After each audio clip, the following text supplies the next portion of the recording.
Okay, good guys, no? Meron tayong gagawin dito na Samsung. So, ang problema nito guys, pag on, ayan, no? Ikot ka agad siya. One side, ikot. Ayan, pag on pa lang guys, ikot na siya kaagad, no? So, wala pa tayong ginawang selection.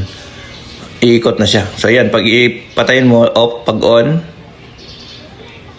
Ayan, ikot ka agad guys. Wala pang start, no?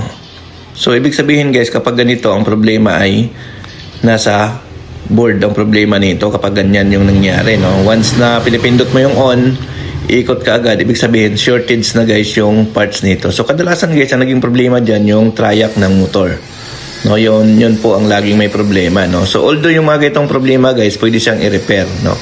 Pero depende sa condition kasi ng board. So ito kasi guys, ang board na ito ay yung washing na ito ay nasa 14 years na, no? So ito nga binaklas natin kasi na kinalawang na yung mga screw niya. So yun, ito titingnan natin yung condition ng board niya kung worth it pa ba ito i-repair, no? Kasi nga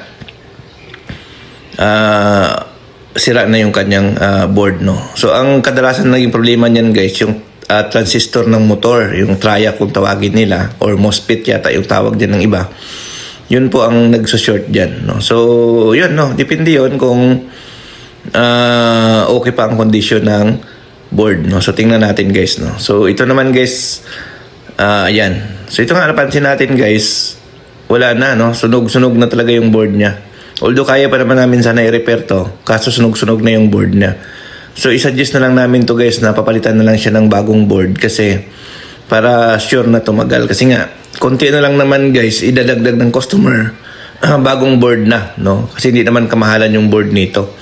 Kaya nagsuggest na kami na papalitan na lang ng bagong board guys instead na i-repair, no? So ayan guys, pinalitan na namin siya ng bago. So yun, so okay na siya guys, no? So yun lang naman guys, kapag ganito ang problema nyo, pag on, ikot ka agad yung washing machine, hindi pa na-start. Ang palitan nyo lang dyan, yung MOSFET or yung triac transistor ng motor. So yan guys, tinitesting natin, okay na yan.